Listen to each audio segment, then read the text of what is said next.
श्री स्वामी समर्थ. नमस्कार विद्यार्थी मित्र मैत्रिणींनो, आपले YM3 क्लासेस या यूट्यूब चॅनलवरती स्वागत आहे. आज आपण गटात न बसणारे शब्द ओळखणे पार्ट सेकंड याचा अभ्यास करणार आहोत. पाठीमागच्या व्हिडिओमध्ये आपण गटात न बसणारे शब्द ओळखणे पार्ट फर्स्ट याचा अभ्यास केलेला आहे. आज पार्ट सेकंड आहे. चला तर मग वेळ न लावता लगेचच व्हिडिओला सुरुवात करूयात. आपण येथे 1 ते 15 प्रश्न घेतलेले आहेत. त्यामधील गटात न बसणारे शब्द आपल्याला ओळखायचा आहे. पहिला प्रश्न आहे मंदिर, चर्च, दर्गा, बाग. आता ह्यामधील आपल्याला गटात न बसणारा शब्द ओळखायचा आहे. आता ह्याच्यामध्ये गटात न बसणारा शब्द कोणता येणार तर बाग.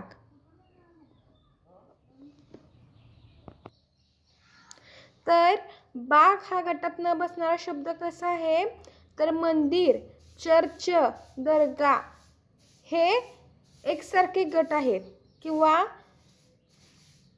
त्यांचा एक गट होतो, पण बाग हा त्यातील वेगळा शब्द आहे. आता दुसरा पहा प्रश्न, झाड, फुले, फळे, शाळा. तर ह्यामधला गटात न बसणारा शब्द येणार शाळा.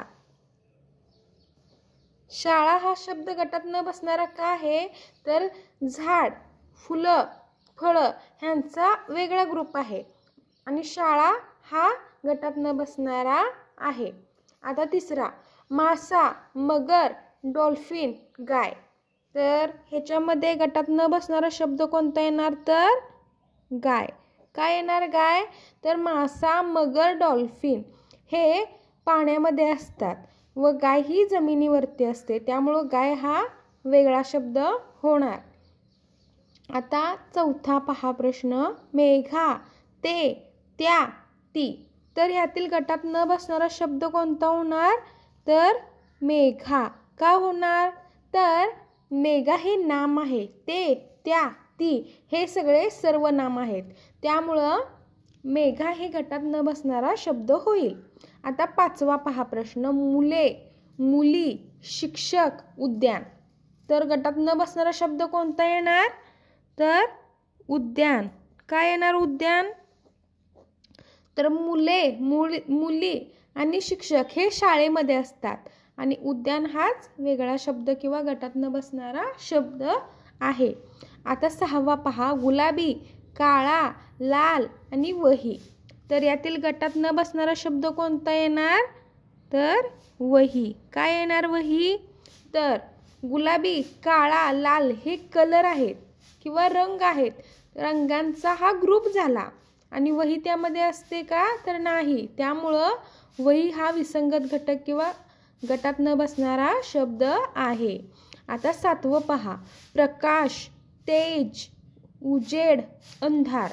तर यामधील गटात न बसणारा शब्द कोणता येणार अंधार. काय येणार अंधार तर प्रकाश, तेज, उजेड हे सगळे एकमेकांना समानार्थी शब्द आहेत प्रकाशचे, व अंधार हा विरुद्धार्थी शब्द आहे प्रकाशाचा, त्यामुळं अंधार हा वेगळा शब्द आहे किंवा गटात न बसणारा शब्द आहे.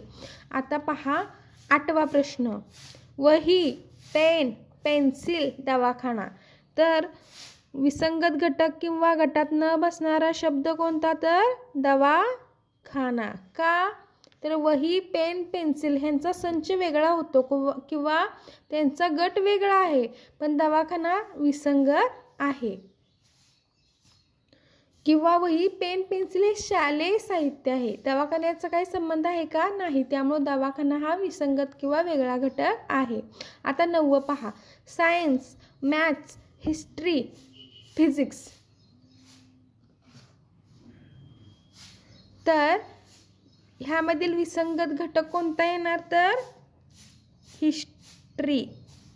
काय येणार हिस्ट्री तर सायन्स, मॅथ्स आणि फिजिक्स हे सायन्स ग्रुपमध्ये असतात आणि हिस्ट्री हे आहे ते आर्ट्समधलं आहे, त्यामुळं हिस्ट्री हा विसंगत घटक किंवा गटात न बसणारा शब्द आहे.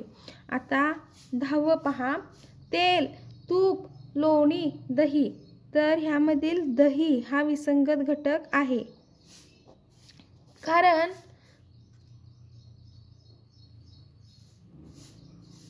तेल, तूप, लोणी हा वेगळा ग्रुप आहे व दही हा विसंगत घटक आहे त्यामधला. आता 11 पहा, चौरस, आयत, वर्तुळ, त्रिकोण. तर ह्यामधला वर्तुळ हा विसंगत घटक आहे. का विसंगत घटक आहे वर्तुळ?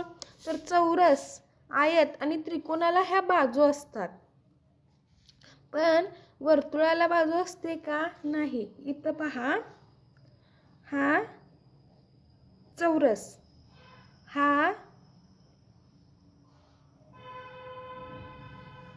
आयत, हा वर्तुळ, हा त्रिकोण. तर चौरसमध्ये 4 बाजू आहेत, आयतामध्ये 2 बाजू समान असतात, ह्या 2 बाजू असू देत किंवा ह्या बाजू समोरासमोरील बाजू समान असतात. ह्याला प्रत्येकाला कोन आहेत. चौरसला आहे, हा कोन आहे, हा आहे, हा. तसंच आयतला पण ह्या समोरासमोरील बाजू काय असतात? समान असतात, ह्यांना कोन आहेत. त्रिकोणाला पण कोन आहेत, पण वर्तुळाला त्याला कडा किंवा कोन आहेत का? तर नाही. त्यामुळे वर्तुळ हा घटक काय होणार? विसंगत होणार किंवा गटात न बसणारा होणार. आता 12 पहा, ऐकणे, चालणे, धावणे, पोहणे. तर विसंगत घटक हा ऐकणे होणार. आता का होणार? तर चालणे, धावणे, पोहणे ह्याला शारीरिक कष्ट खूप प्रमाणात आहे, पण ऐकण्याला शारीरिक कष्ट आहे का? नाही.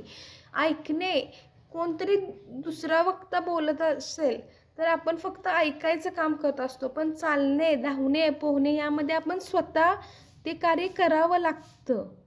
त्यामुळं चालणे, धावणे, पोहणे हा ग्रुप वेगळा किंवा गट वेगळा आणि ऐकणे हा वेगळा किंवा विसंगत घटक आहे. आता 13 पहा, A, B, C, D, E, F, G. आता ह्याच्यामध्ये ए विसंगत घटक कोणता येणार पहा? Small E. काय येणार? तर A, B, C, D, F आणि G हे सगळे कॅपिटल्स लेटरमध्ये आहेत आणि जे हे ई आहे ते स्मॉलमध्ये आहे, त्यामुळे हा विसंगत घटक आला त्या ग्रुपमधला. 14 पहा, हरिण, वाघ, गाय, शेळी. तर वाघ हा विसंगत घटक आहे. का आहे विसंगत घटक? तर हरिण, गाय, शेळी हे शाकाहारी आहेत व वाघ हे मांसाहारी आहे, त्यामुळं वाघ हा वेगळा येणार. आता 15 पहा, आई, माता, जननी, पिता. तर ह्यामधील विसंगत घटक काय येणार? पिता. काय येणार? तर आई, माता, जननी हे आईचे समानार्थी शब्द, आई ह्या शब्दाचे समानार्थी शब्द आहेत, पण पिता हे विसंगत घटक आहे किंवा गटात न बसणारा शब्द आहे. तर विद्यार्थी मित्रांनो, अशा प्रकारे आज आपण गटात न बसणारे शब्द ओळखणे पार्ट 2 याचा अभ्यास केलेला आहे. आपणास जर व्हिडिओ आवडला असेल तर व्हिडिओला लाईक करा. आपल्या व्यायाम 3 क्लासेस ह्या यूट्यूब चॅनलला सबस्क्राईब करा. नोटिफिकेशन बेल प्रेस करून ऑल ह्या बटनावरती क्लिक करा. थँक्यू.